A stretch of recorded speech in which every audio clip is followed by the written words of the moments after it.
Hi guys, Haru here, casting for DotaLive.net. We are Radiant back. team This is the Fnatic RaidCall Dota 2 Cup number 2 finals, best of 3, game 3 between Dire Complexity and team ban. xGosu. And with me is none other than Hector himself. Hector, how excited are you to see this game 3? Man, the last game was absolutely amazing. I saw some great team play, and I actually thought that the losers were Radiant gonna win it, and team then ban. boom, just like you know it, this is what happens in Dota 2.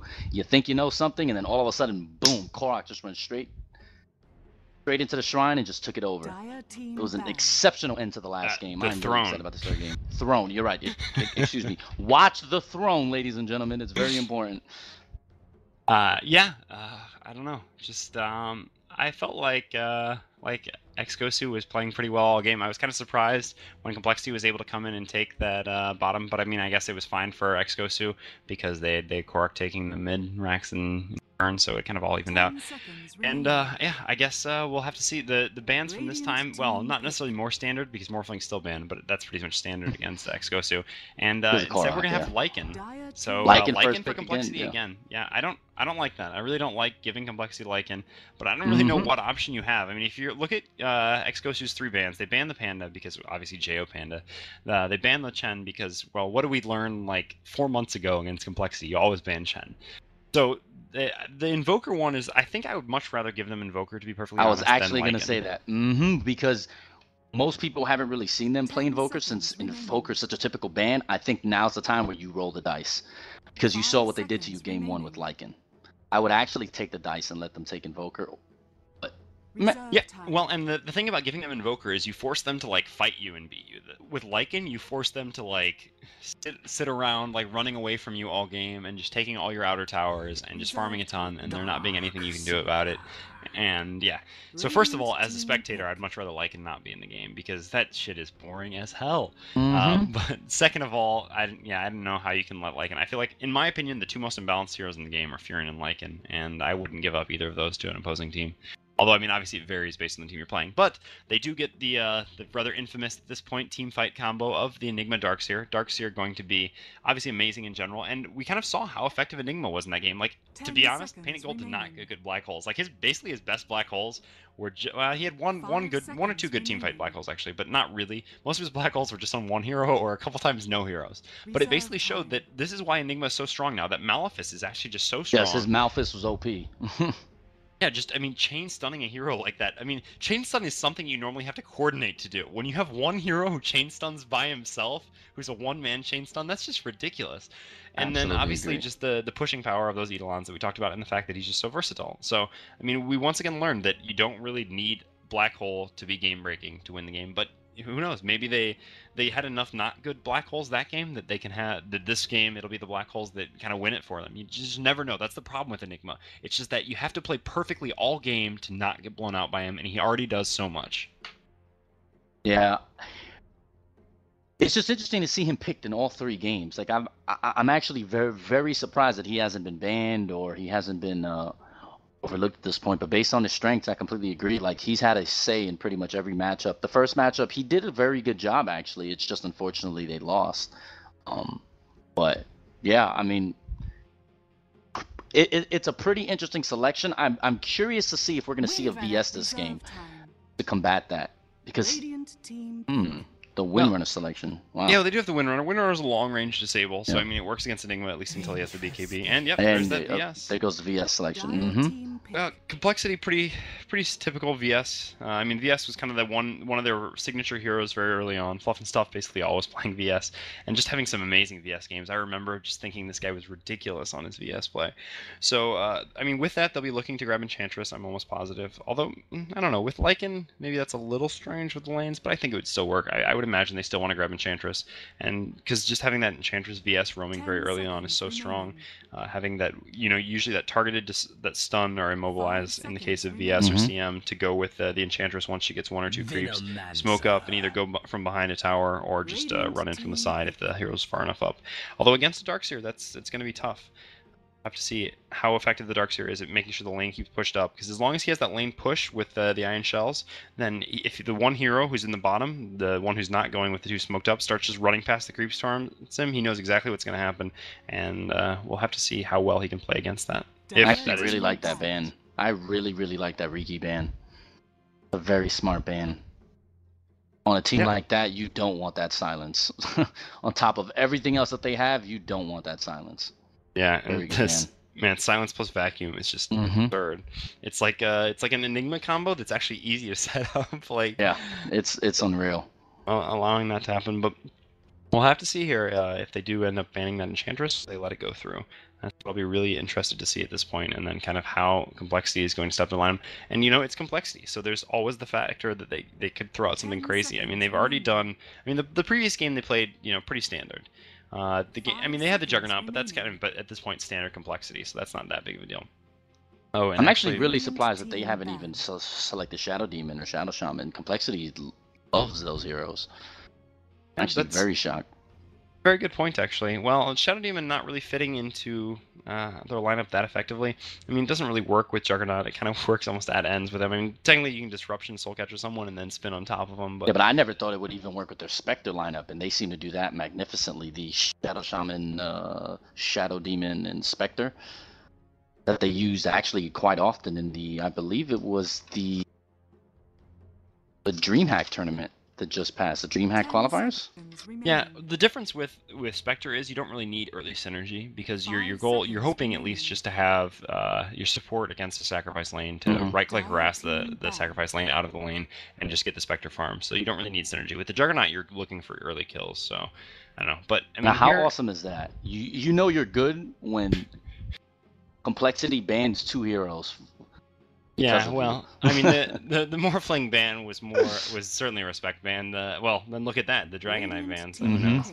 But the Mirana ban also is just maybe because Mirana is just a strong hero in absolutely xGosu's lineup and in general. But yeah, also I mean the ban of Beastmaster obviously preventing the aura stacking from the VS Beastmaster, which is pretty classic. And one more thing against that Enigma, obviously as well. So we'll have to see at this point. I'm very interested to see where this pick goes. Yeah, Tide's still on the board, although Tide will be kind of a little strange to see on this lineup, considering their lane composition might be a little bit weird. But in terms of his overall value, I still think I would probably take the risk because Tidehunter being on the board at this point is unbelievable. Yeah, it's tough to say how Complexity is going to set up the Lycan. Lycan really at his strongest when he is in his own safe lane, soloing 1 versus 1, because he can really just. And actually, there's the Shadow Shaman. And there goes the Shadow Shaman. Yep. Maybe I'm curious to see if he's going to go middle. Yeah, I mean that TC was basically the one who brought Shadow Shaman into the metagame. Actually, I mean, not necessarily, but his Shadow Shaman was ridiculous. So we'll have to see if he's going to reprise that role, taking the Shadow Shaman mid, which is again what I hope for, rather than the support Shadow Shaman. But I don't know. It kind of depends. As I was saying, it'll be interesting to see how they set up the Lycan, because as I was saying, Lycan is at his strongest when he's in his safe lane, soloing against 1 versus 1, because basically he can just harass infinitely with those wolves.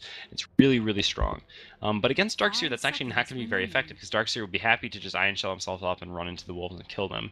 So we'll have to see if they do decide to still do that. I mean, he could still be decent with it. It's just it's not going to be as effective as it might normally be, or whether they'll kind of put the Lycan in the jungle, or maybe even have support with the Lycan, forcing the Darkseer back.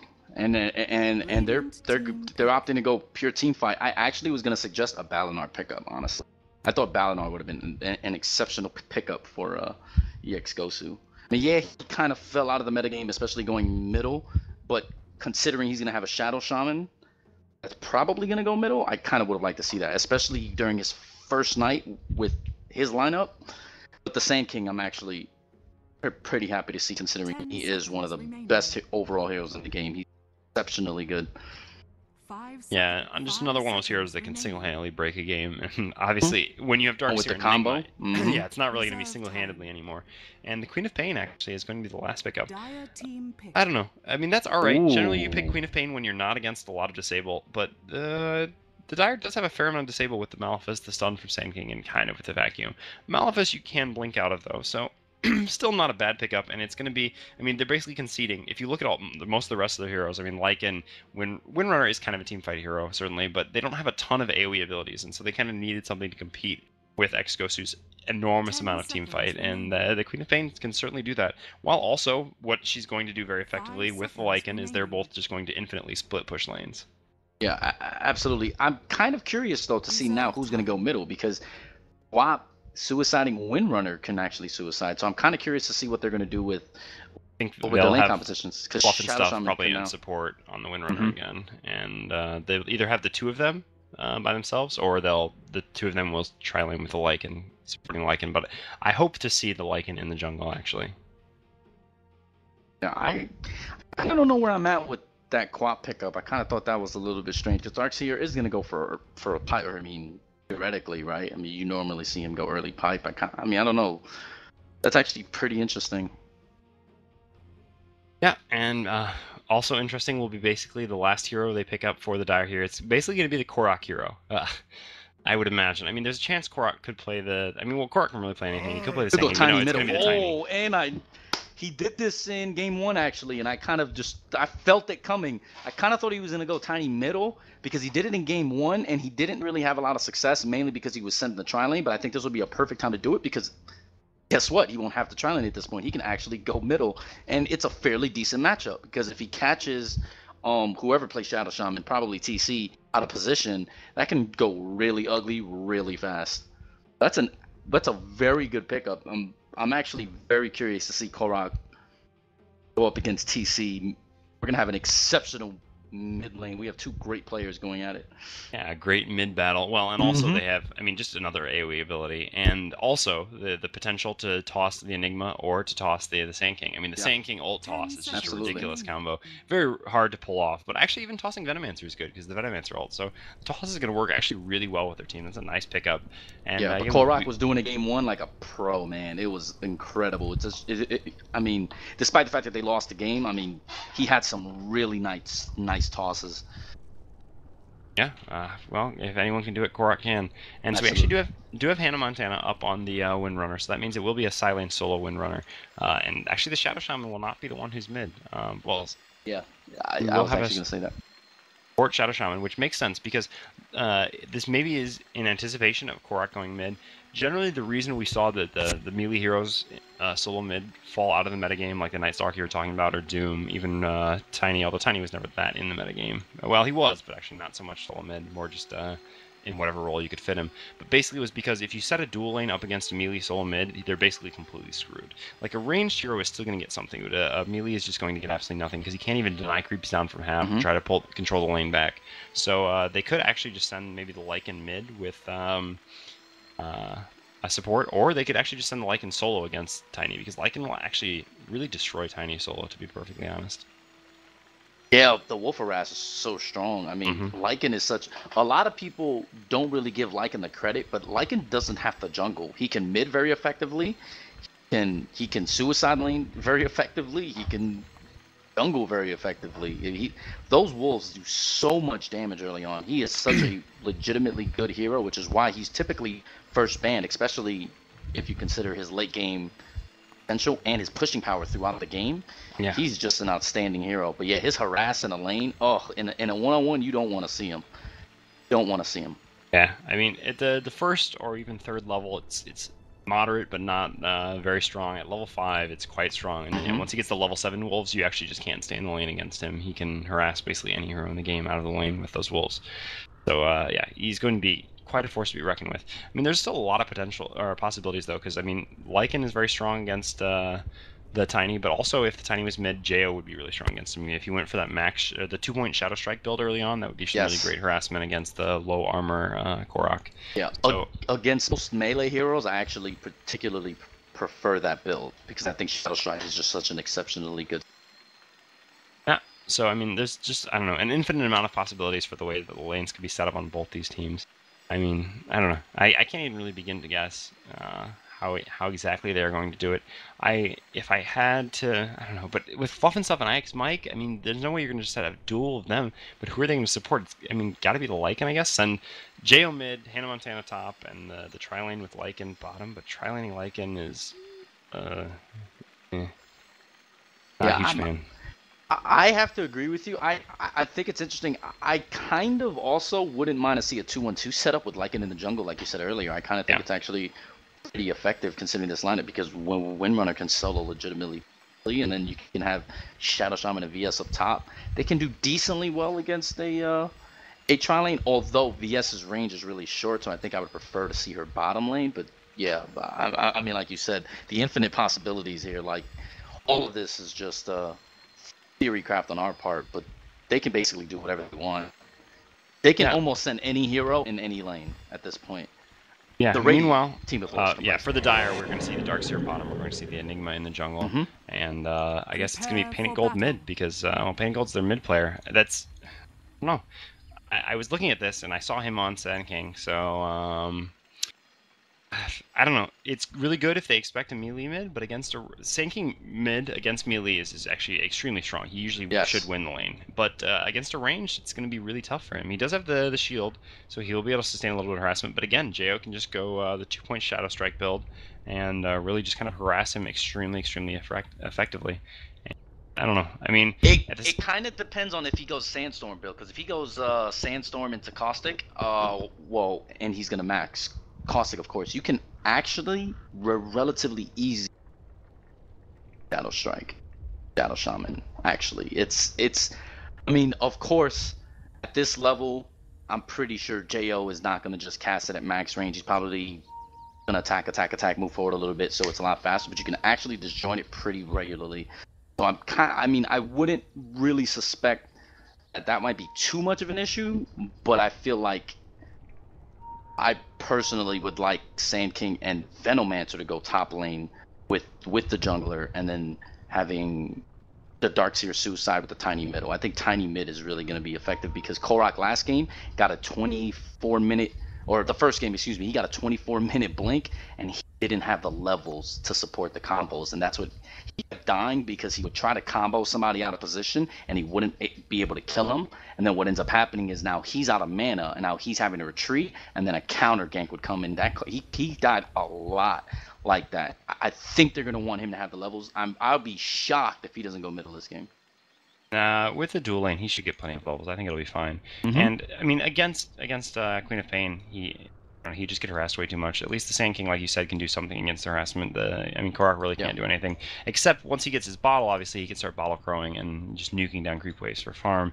But that's pretty tough. Yeah, I think you're right. I think he's gonna go top. I think Tiny is gonna go top. Yeah, and looks like TC is going to be going in the jungle too, based on his items. I would assume that's the case. I mean, 2 clarities indicates probably the jungle. Good. I mean, going that Quelling Blade Ring of Protection.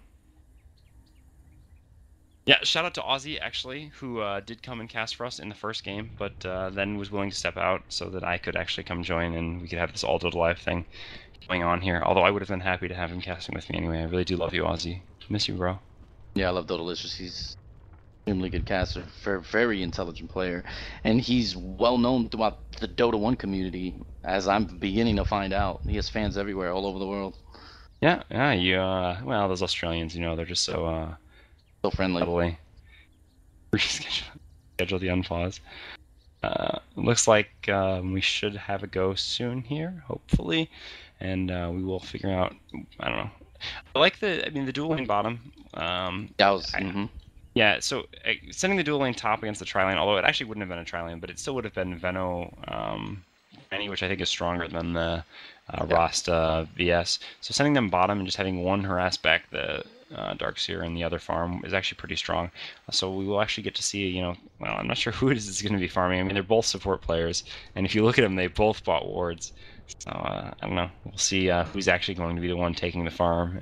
I mean, I'm sure it's going to be Fluff and Stuff, but I don't know. I guess we'll see Fluff and Stuff's farming in this game. He had some amazing Windrunner play in the last game, so now we'll see his farming Shadow Shaman. Excuse me, not Rasta.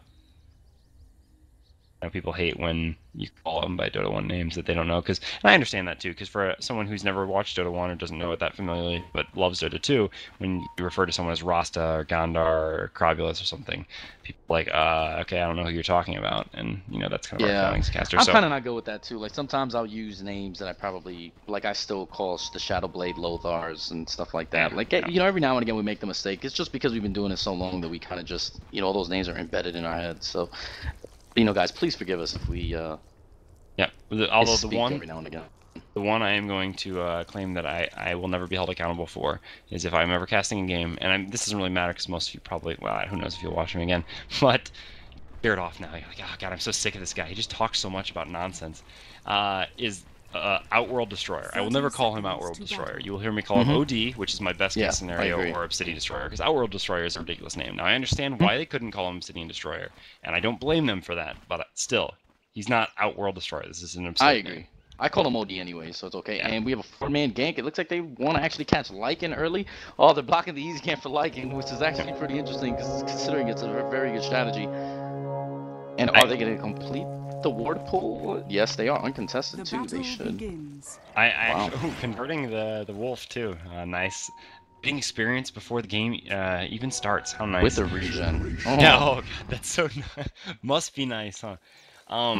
Yeah, I saw actually, I was watching some of the Join Dota stuff, and actually they in a game they counter warded the easy camp against an Enigma, and he immediately, or they warded it and he immediately counter warded it. We do have counter wards on, I think it was not Fluff and Stuff, it's actually on IX Mike, so I'm sure as soon as they see this camp hasn't spawned, he's standing right there with the counter wards, he's just going to place one up on the top of that hill there, and they will immediately remove the ward. IX Mike, yep, exactly.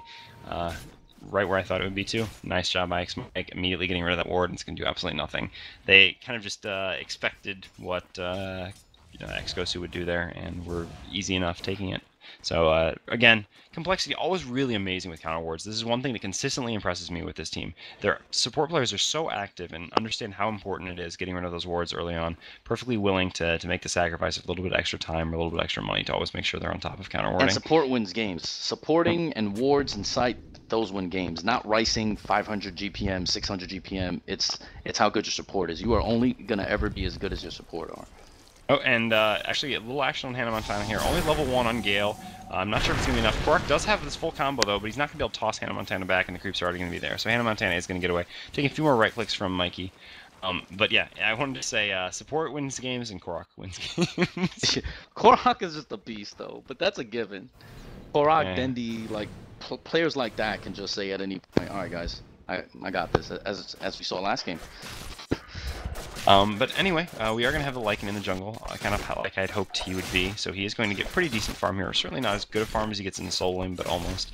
He does have the ring of protection. He will head over to the secret shop, or the side shop over here, and buy up Sage's Mask real quick, and complete that Bassi, which is going to make it in jungle even faster. Although maybe, well, he has the wolves up now. Maybe they're going to go for a push here? No, you can't really push against Darkseer. There's no way they're going to do that. It looked like maybe since he was going, but he's just trying to get out of the camp. There is an illusion rune bottom. I wonder if he will grab that just for a little bit faster. Jungling, actually, it looks like, yeah, he is going to go grab that now while his wolves are clearing this camp for him. Yep, that is what he's going to go do. Unfortunately, this means Paint Gold is not going to grab a rune, but it doesn't really matter because Paint Gold doesn't have a bottle yet, and Jo actually does. Oh man, now I kind of question why he actually took that rune. Jo has gone max Scream of Pain early, so Jo actually could have just nuked down this wave and then immediately gone to go get the rune, and Painted Gold is not We're having a little bit of an audio issue. I'm really not trying to interrupt you, brother. And people are actually complaining. We are actually not using Raid chat right now. We're actually using TeamSpeak. If this problem continues, please let us know and we will go back to it. The reason we had to switch it is because Harry, he doesn't have it currently, and since we're constricted on time, we had to actually swap really fast. So please, by all means, guys, if the audio problem continues, we will fix it. But for now, just bear with it. Hopefully it corrects itself. What exactly is the audio problem that people are describing? Apparently, they're saying we're a bit choppy and it's really bad. And the thing is, they're blaming it on Raid Chat, which is technically our sponsor. Okay, anyway, actually, there is going to be action top. Hannah Montana going to get Malphite. Was trying to get one more right click and get the first blood on Mikey, but is actually going to go down for it. Sound is choppy, huh? Actually, yeah, I'm sorry. I had just had someone message me and say, have them mute the volume for half a second. Have the person who's streaming mute the volume for half a second. Maybe that'll fix the problem.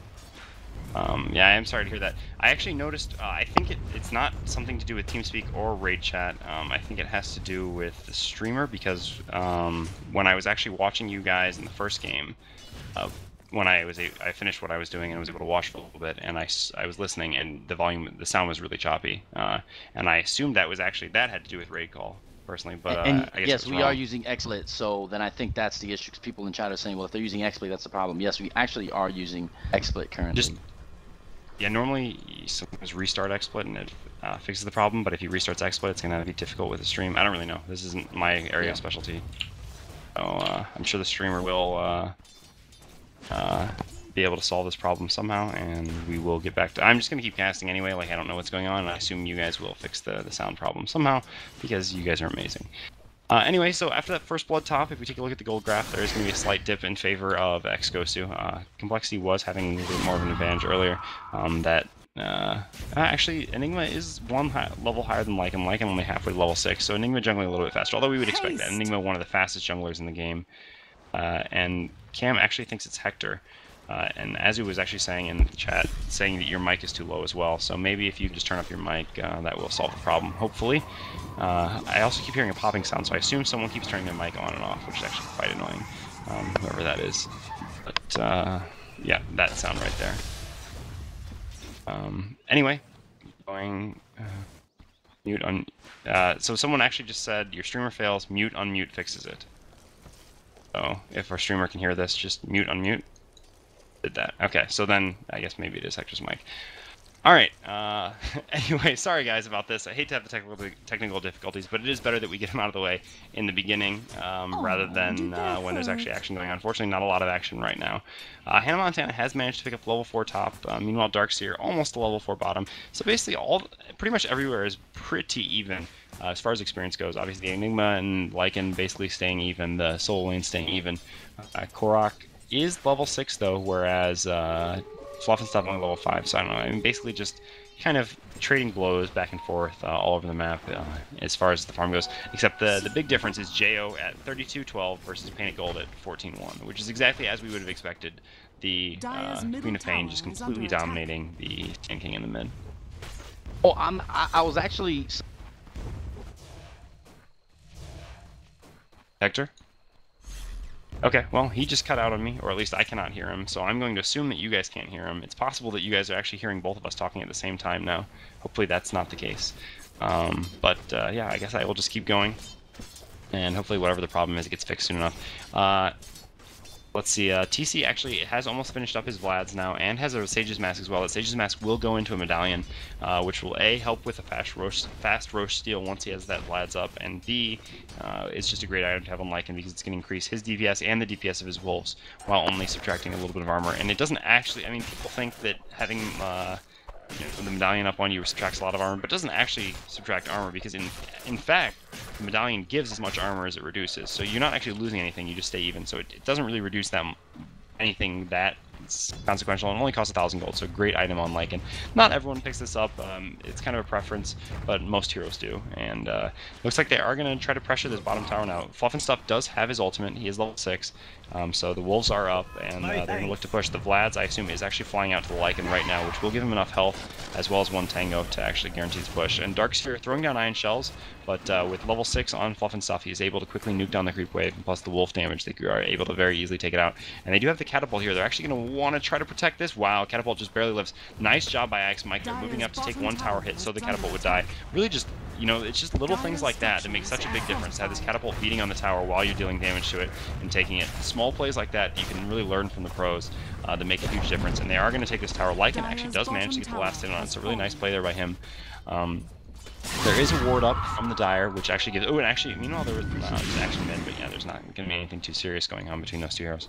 But yeah, this ward up here to make sure that they have vision so the Lycan can't just walk into Roche. But if he does try to steal Roche, he can just smoke, although the Dire will be probably suspecting that as well, so it's unlikely he will try to just take Roche without anyone knowing. It's more of a pub thing. Anyway, meanwhile, last hit magic on Enigma, level 7, only 2 points of Malefice, but he's actually just going to go in with the Black Hole. Epicenter coming out from the Sand King. Sand King actually not going to have a stun himself, but the Malefice stun is going to be enough, and they do manage to pick up the Queen of Pain. Nice little two-man gank there from Last Hit Magic and Painted Gold. Good coordination.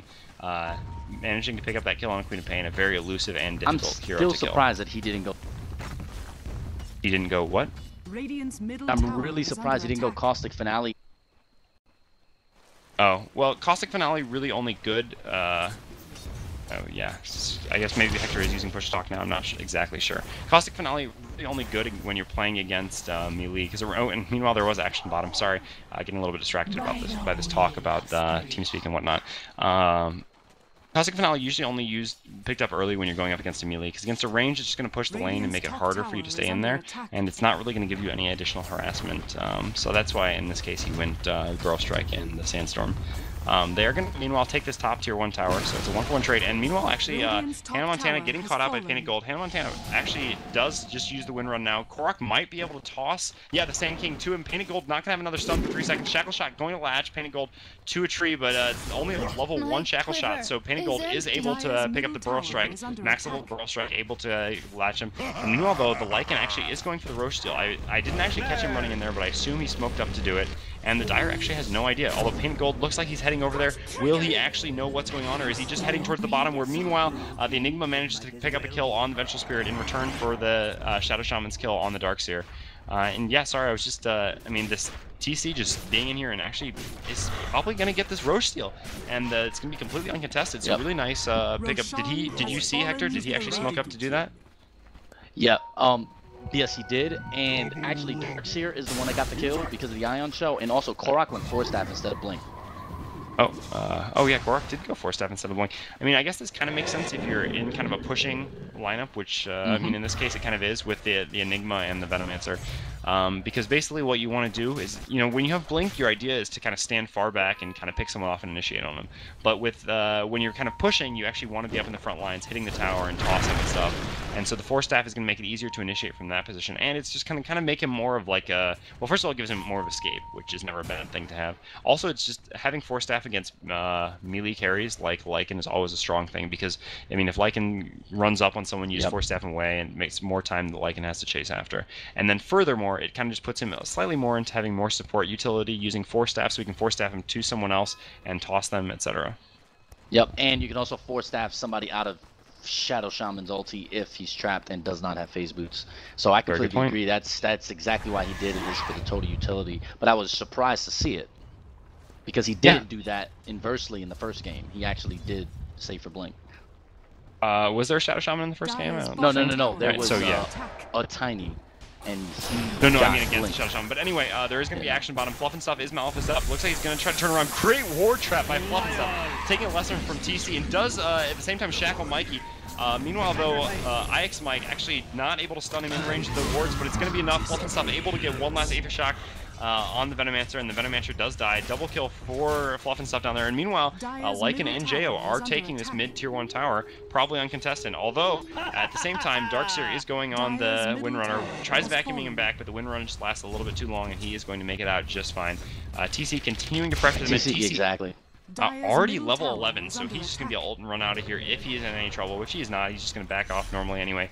koRock, meanwhile, trying to farm the wards down bottom and tossing some creeps, getting as much gold from these wards as possible, which is smart. I mean, it's just free gold that you wouldn't get otherwise, and manages to pick off every single one of them except one with that really high base damage. Makes it quite easy. Yeah, there's a lot of people in chat that was wondering about the Shadow Shaman, and yes, phase boots actively allows you to walk through them, which I completely disagree with and dislike, but yes, it does. Yes, yeah, and I agree with that. I agree with you 100% on this one. I don't think it should either. Oh, Sentry Ward coming down. They do spot Jo, but it doesn't really matter too much. They're not going to be able to get a kill on him. I think the Sentry Ward actually was just to get rid of counter wards, I would assume. They didn't. Maybe they spotted the Invis rune. I wasn't actually paying attention. I'm sure someone in chat will be happy to point that out. Yeah, nice little. Oh, did she? I didn't actually watch. I mean, I don't really know. I guess they didn't know maybe then who it was, and that's why they placed on the sentry, thinking they could get the kill, because against Queen of Pain, obviously you can't. Meanwhile, TP's coming in bottom. They do see the Painted Gold in their woods, and they're looking to catch him. Plus, they really want to defend this tier 1 tower bottom, but they don't want to have TP right on top of it. Painted Gold, meanwhile, though, does just Sandstorm to disjoin away in case anything was coming at him, and they are going to look to defend top, or bottom. The TP in comes from IX Mike, but koRock with that 4-staff, he's just going to 4-staff himself out, and actually Painted Gold, Last Hit Magic looking to set up for a return. Painted Gold going to run in here, try to get a stun. If they can, stun into Black Hole. Black Hole toss! Two heroes caught, but immediately Shackle Shot are out of it. Meanwhile, Last Hit Magic taking it ton of damage. Sonic Wave coming out, killing Korok and the Enigma. Well, actually, Korok does go down to the Shadow Shaman, but still getting 2 kills. Nice Sonic Wave there by the Queen of Pain. Great positioning. And yeah, just the Complexity was not going to be cheesed by that Enigma toss. They knew exactly what was going to happen there. They split out easily enough, and one quick disable made it so that it didn't do anything. And now they are going to push on this tier 2 tower. And with a Lycan on your team, these towers drop so fast. Not to mention the fact that in 14 minutes, he has pretty much 100 CS. He is farming out of his mind. He has 100 CS in 14 minutes on Lycan. Yeah, that's pretty insane. I mean, generally speaking, what, 100 CS at 14 minutes would almost be every single creep if you were in a lane. He wasn't actually in a lane, he was in the jungle, so technically the sky is the limit. Well, not really, because there are respawn times, but yeah, that is awesome farm on him, and we'll have to see. I mean, Complexity loves Necrobooks, so if there is any good... I mean, there's a couple heroes in the game who are amazing with Necrobooks, and Lycan is one of them, so we'll have to see if he does end up going for that Necrobook. I didn't actually see in the first game how they ended up playing him. Did they end up going like the BKB build, or was it a Necrobook build, or... Hector?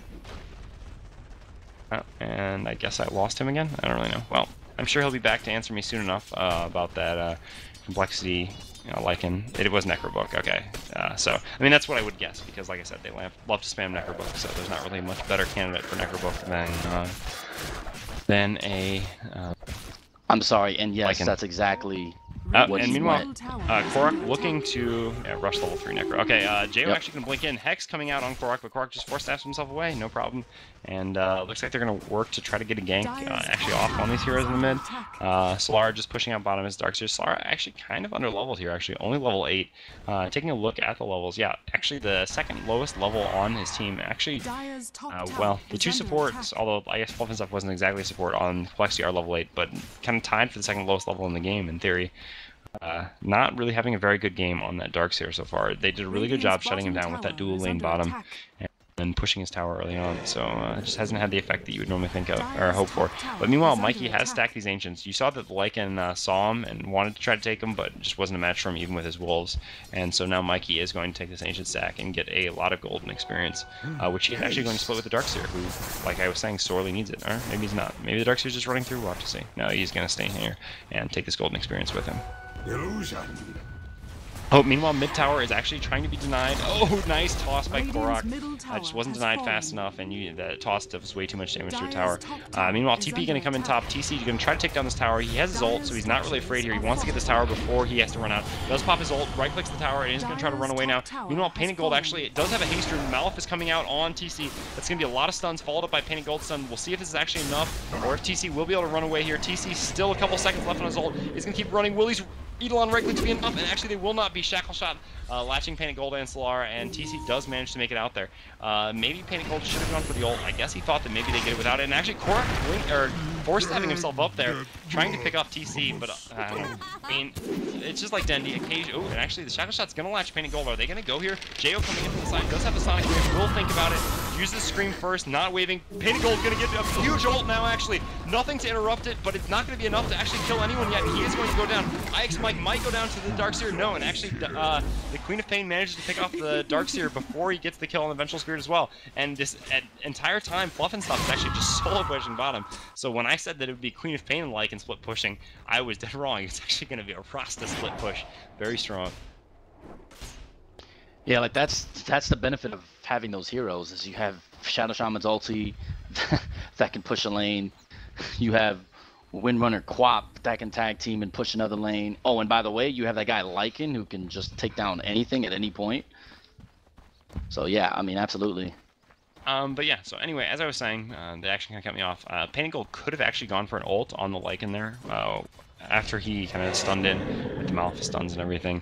I mean, it doesn't slow him, so it might not have been worth it, and they potentially might not have still gotten the kill, although I think they would have.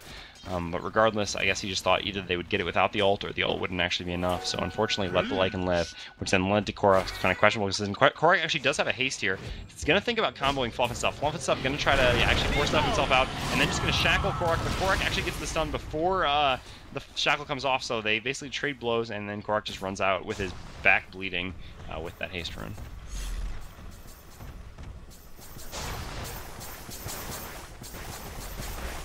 Actually, Hector, you want to go over items real quick? It's been a while since we talked about any of those. Here? Maybe not. Yeah. Okay, you are there. Yeah. I was actually surprised to see the Drum of Endurance picked up by Tiny. Mainly because considering his farm has been lackluster, I kind of felt that at this point he needs to be building something more team oriented.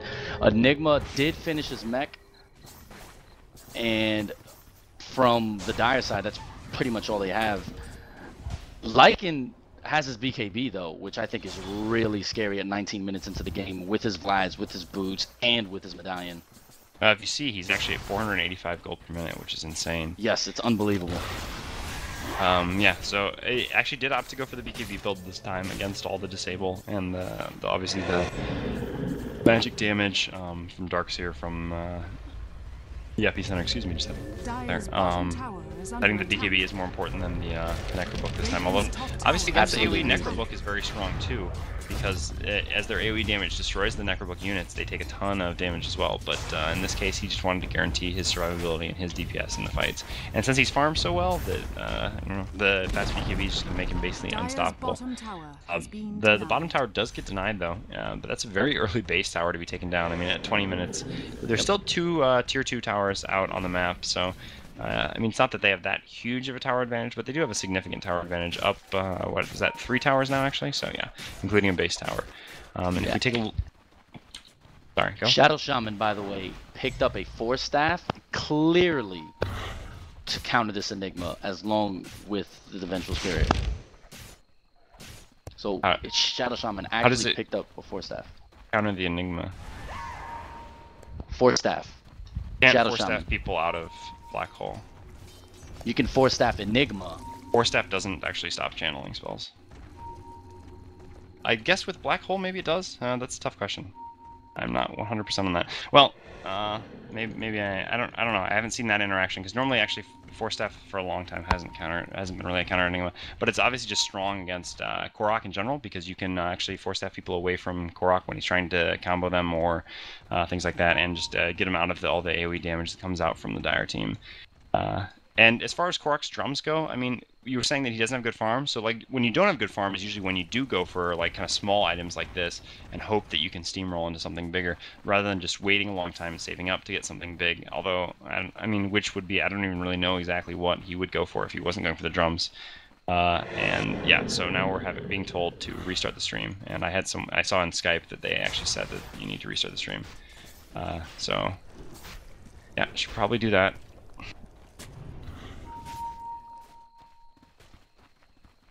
I guess you guys can just let me know when I actually have to start talking again. Oh, yeah, there is a VOD. I forgot about that. Okay, well then I will keep talking. Thank you guys for reminding me. Late at night, I'm tired. Yeah, maybe... I guess I was going to ask that question about the Force Staff while naming the thing, but no one in the stream is actually listening. Oh, stream is back already. So that was a quick restart on the stream, and we will actually be back in the game now. So, sorry everyone, we just had a few technical difficulties. The streamer did restart the stream now, though, so we should be back in it without any problems. And hopefully the choppiness should all be gone, and you guys can just enjoy my beautiful, sexy voice and Hector's manly brusqueness. Regeneration. But meanwhile, they are going to go for a Roche Steel again. They have even more negative armor with the VS here. Painted Gold actually setting up for the ult. Doesn't have the blink, but just Burrow strikes in. TC gonna pop his BKB now. Oh wow, Black Hole gonna catch just TC actually, and not a lot else. The problem is they're so well positioned that they actually can't run. Korok Force Staffs himself through and gets a great combo, then gets trapped inside the wards. TC just right-clicking him down. Last time Magic taking a ton of damage from the wards here actually. Mikey gonna go down, and wow, that's basically gonna be a team wipe. Korok actually, no, that was a team wipe. Korok actually had to buy back. Yeah, his TP is not on cooldown, so I assume he did actually buy back there. And yeah, so that actually does, yeah, because he was the one trapped in the wards. That was a team wipe, actually, for Complexity. So even though there was a pretty good initiation there from Painted Gold, just I don't know, the team fight abilities kind of being too strong, just too much farm up on Complexity at this point from those towers. That it was just really tough. Korok did get a really good positioning for that combo, but it just wasn't enough. His team just really wasn't able to do a whole lot. And Roche is going to be picked up. Lycan is going to get it. Stun does come out on Korok from IX Mike, but they're just going to back up and try to take this mid-tier 2 tower with the Aegis down. No, actually they're not. Lycan's just going to go back to the jungle. He says, screw this, I want more gold per minute, guys.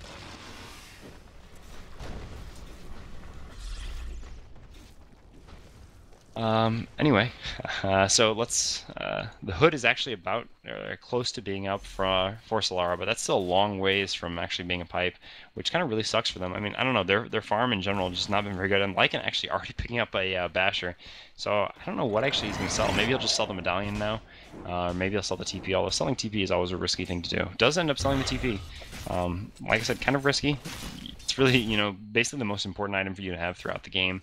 But getting rid of the medallion would be pretty rough because that is a nice increase to his damage. I thought maybe since they'd just taken another Roche that he would be willing to give up the medallion, since that's one of the main reasons you take it is for the Roche steal. But decided it is more important to him to have that extra DPS than to have a TP. I mean, he's fast enough anyway. He can run to anywhere he needs to be.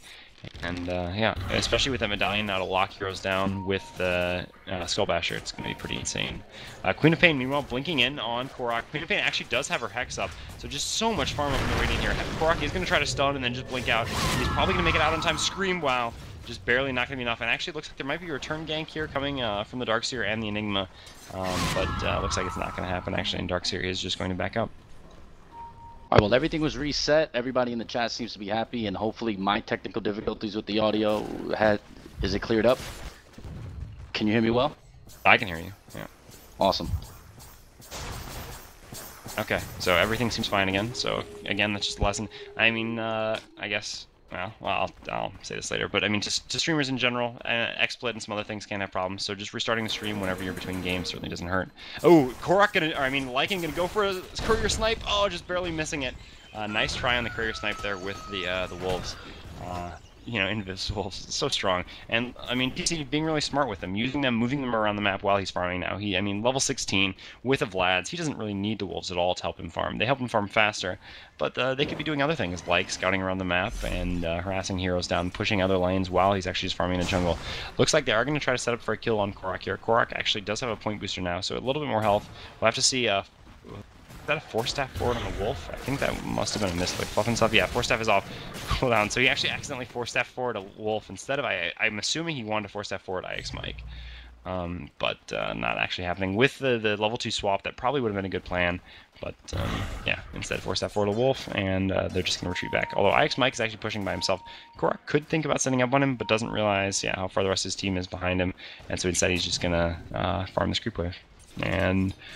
like instead, the Dire, I don't know, they've got to be looking to do something here because they have 4 of their team down here, and they're just giving Jo free reign of this top lane, and he's going to put pressure on this tower. Tower is still full health, but this isn't a good idea unless you're trying to do anything. It's just a waste of time when you're not getting farm. Enigma did just pick up his blink, and Korok seems to be going staff, so he's going to hopefully try to be able to counter push this with his ult staff. Yep, Korok actually within range of IX Mike now, does not actually 4-staff himself off in time, but will 4-staff from the ward trap potentially. No, there's going to be Shackle. Ooh, actually the stun coming off on Fluff and stuff from right-clicking in short range. Nice from Korok there, but they do manage to get the kill anyway. And meanwhile, they are pushing in top with 3 heroes, including the Lycans. They will be able to deal a fair amount of this damage to this tower potentially. We'll have to see. The blink is up, so blinking in actually, but only one hero going to caught. Shackle Shot will latch him out and actually Hex as well. TC BK being up should finish off Ike because last time Magic does finish him off there, and now see TC just doing a ton of right-click damage, going after Mikey as well. Mikey is going to get surged by the Darkseer, so instead TC is going to turn back around, and now he's going to actually have to back out because they don't have creeps. No, actually he is going to go in because the creep support still registered, so it's actually not backdoor protected. Darkseer is going to throw up his ult there. He's got to vacuum them in now, actually, if he wants to do anything. Maybe waiting for Steam before he vacuums in. Vacuum doesn't really go to the center of the wall, actually, only hitting the Queen of Pain into the Darkseer ult. So not the most effective ever. Well, now Lycan has to... And notice the split push bottom. Oh, yeah, and at the same time, actually, yeah, the split push is coming in bottom. There's not even a tower there. Painted Gold does Burrow Strike for Korok, going to be content just to combo down IX Mike, but IX Mike's so tanky even for just a support, and that's all they're going to get. Meanwhile, Lycan is going to try to apply a little bit more pressure here top because he knows that most of the Dire have rotated bottom. He could just send his wolves in here, but the creep wave is demolished so quickly by Anshell that it's not just worth throwing the wolves away. So instead, he's just going to have the wolves tank up the creeps basically while he farms all his health back in the jungle because you're Lycan, you have no downtime. Yeah, absolutely. I'm actually really shocked to see that they did not get that split push Raxer. It seemed like Lycan was enough of a distraction to get it, but to be honest, I can't relatively see a way that they're not going to get a Rax here in the next few minutes. Yeah, I mean, they just have so much split push that it's going to be really Absolutely difficult for xGosu to defend everywhere. Tiny does pick up his Aghanims now, though. He has the rest of it on the courier. So, and the Abyssal Blade, I believe, is going to be picked up by Skull Basher, or by Lycanthrope already has a Skull Basher. Yeah, Abyssal is pretty strong. He is still not with a ton of health, actually. I mean, 2,000 health isn't low, certainly. I mean, he has a strength hero, but it's not exorbitantly high either. So he is still susceptible to burst damage combo if they can take him out before he manages to get his BKB up. So I mean, with the Abyssal, he will have that. I mean, that is still a possibility for xGosu. But given that he has the Aegis, I couldn't see him not doing that. I mean, it seems such an easy thing to do, and it allows him to still maximize all his item slots since he seems really intent on keeping that medallion up so that he can increase his damage with that negative armor, rather than having to go for a more expensive item like Deso or Assault Cuirass. Yeah, but I just think it's the stun maybe on an Enigma or somebody else trying to get away, and the fact that he's just going to do an amazing amount of damage to these towers. Yep. And Raxes and all this other good jazz. You're not wrong, and it's going to be, I don't know, this is going to be a really tough hole for xGosu to climb out of. They are down 12,000 gold, and let's take a look in the experience. Yeah, 18,000 experience maybe.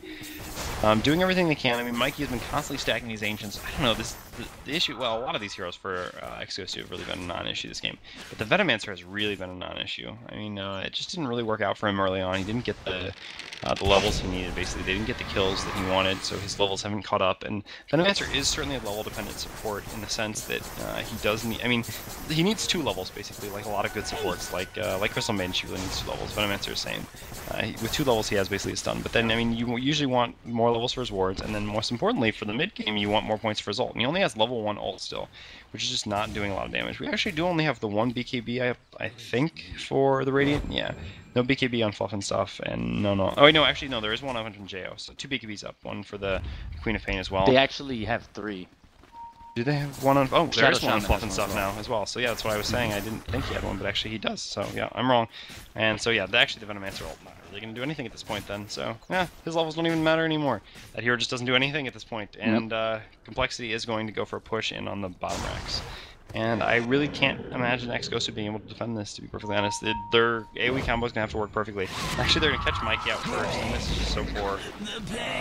Really risky by him. You saw them pushing up there. He should have been just back a while ago. Maybe he should have just TV'd out. And he's going to be forced to buy back, which on a farm-starved support is really going to hurt. Yeah, this is going to be really dangerous because Lycan does have his Aegis. Yeah, like I said, I don't see there's any way that they're going to save these racks. They're going to try to defend here. Nice vacuum, but again, not getting him into the ult, and a little bit slow from his, but it didn't matter. IX Mike doing a good job staying back. Korok does get the combo, but it doesn't matter.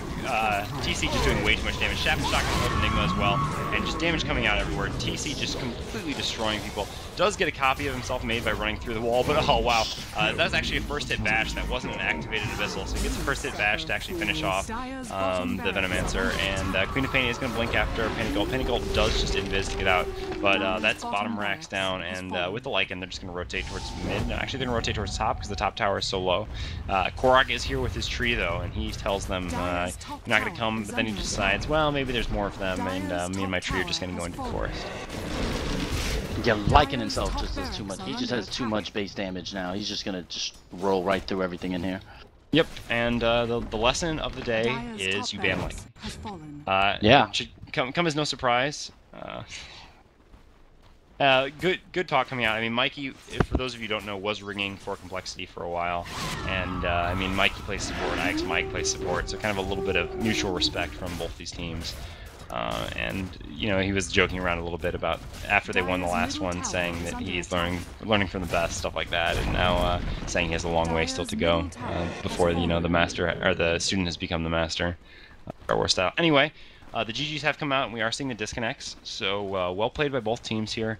Complexity just, I don't know, they just got Lycan, basically, and they just won with Lycan. Complexity showing that they certainly know how to utilize Lycan, which is always a strong thing. And that was one of the big things that just kind of won them the game, the fact that xGosu was always having to chase them around the map. And that kind of put them always one step ahead, even though xGosu, none of them really played badly, and generally played quite well. It's just, the Lycan factor and just good overall coordination and strategy execution from Complexity. So, congratulations to Complexity for winning the Fnatic Dota 2 Cup number 2, Fnatic RaidCall, sorry. Again, actually, Hector, you're the best at this, so I'm going to let you give all the shoutouts to our sponsors. Yeah, Steel Series, Azo, MSI, RaidCall, of course, we were using it. We didn't end up using it this game. Sorry for the technical difficulties, of course. Also, please vote for the MVP. Your vote does count. It's facebook.com/Fnatic. Vote for, obviously, the MVP, and they'll win a cool backpack. Not to mention, right now, if you download RaidCall and you enter the Fnatic group, ID is 133714. You can win your chance at a Fnatic White Retro t-shirt. It's actually pretty pimp. I've seen it. It's actually really, really, really nice. Also, Dota Live is giving out free keys on their Twitter at Dota Live Net. So today's the last day for the contest, so please be pending. Once again, for those of you that need the instruction, Fnatic is giving away a backpack. So vote for the MVP on facebook.com/Fnatic, and they're also going to give away a white retro t-shirt. Download RaidCall, and the ID is 133714. The group is Fnatic. It's been a pleasure, Harry. Yeah, thanks for having me to cast this, guys. It's been a pleasure myself. Always great to get to watch two great teams like this. Yeah, it's just unfortunate that we had the audio trouble. Yeah, technical difficulties during the in third game, finals. but hopefully we will get those cleared up anytime in the future. Again, this was DotaLive.net. You guys can check us out. I am Hari, and this was Hector casting with me. Thanks for watching us. It was a pleasure, and we hope all of you have a great night. Take care. Good night, guys.